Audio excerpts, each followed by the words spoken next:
What is up, Texas Tech Red Raiders fans? It's your old friend IndyCar Tim here with another Texas Tech Red Raiders Daily Blitz right here on Fan Stream Sports, and it is another happy Saturday. The second happy Saturday in a row as Red Raiders quarterback Baron Morton throws for 3 touchdowns.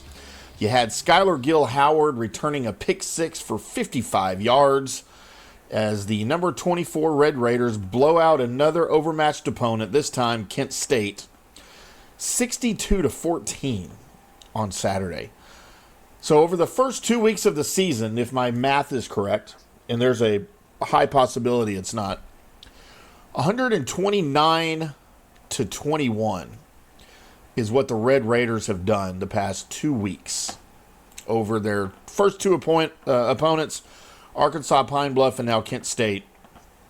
And we knew we'd get offense this season, right? I mean, you know that with the Red Raiders, and you expect that.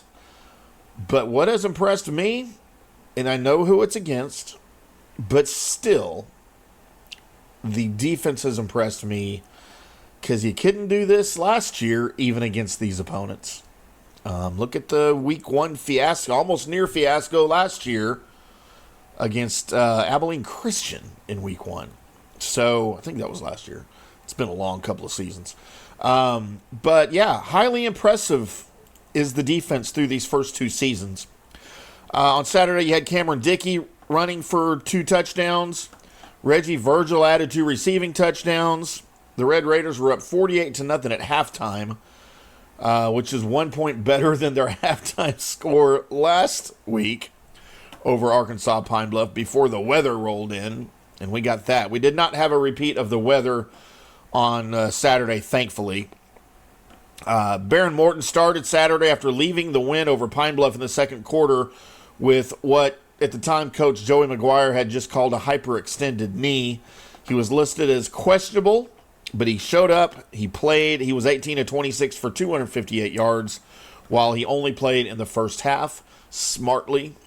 Good choice by Joey McGuire and the staff. Whoever was involved in that decision, might have been Morton himself as well. But it was a good decision. Drew DeShields threw for a touchdown and ran for a score in the fourth quarter for the Golden Flashes, who are 1-1. They ended their own 21-game losing streak in their opener with a 21-17 winner over Merrimack. So whatever, I guess, momentum they had coming into Lubbock, that was squashed very, very quickly. Kent State had negative total yards for the game until Gavin Garcia ran for 38 yards on a screen pass on its sixth possession early in the second quarter. 2 plays later, Gil Howard took his interception the other way for a Red Raiders 38-0 lead. Of course, he's part of Texas Tech's highly touted transfer class.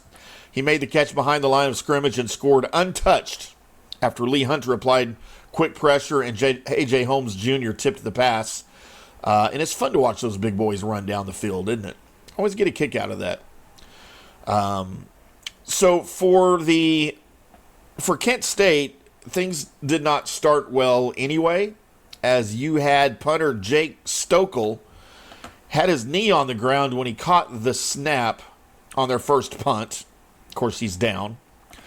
The second came late in the first half when Dustin Morell's shotgun snap slipped out of his hand and stayed on the ground right below him, allowing Anthony Holmes Jr. to recover what was described as a fumble, because that's what it is. But all sorts of weird things happening for the Golden Flashes, and the Red Raiders taking full advantage, as they should.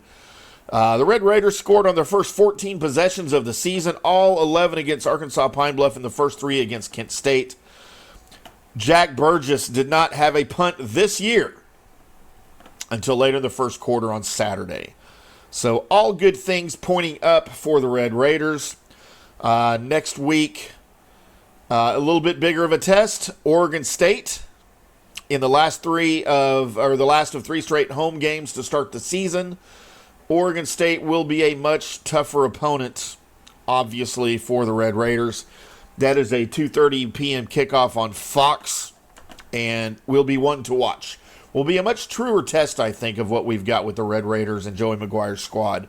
But as far as Saturday goes against Kent State, nothing but good things, nothing but fun to watch. It's been great. It's been fun. But we'll see how we hold up. We will come back with another Red Raiders Daily Blitz right here on Fanscreen Sports to preview those Oregon State Beavers and see what they've got in store for the Red Raiders on Saturday. Until then, boys and girls, I'm IndyCar Tim, and we'll see you.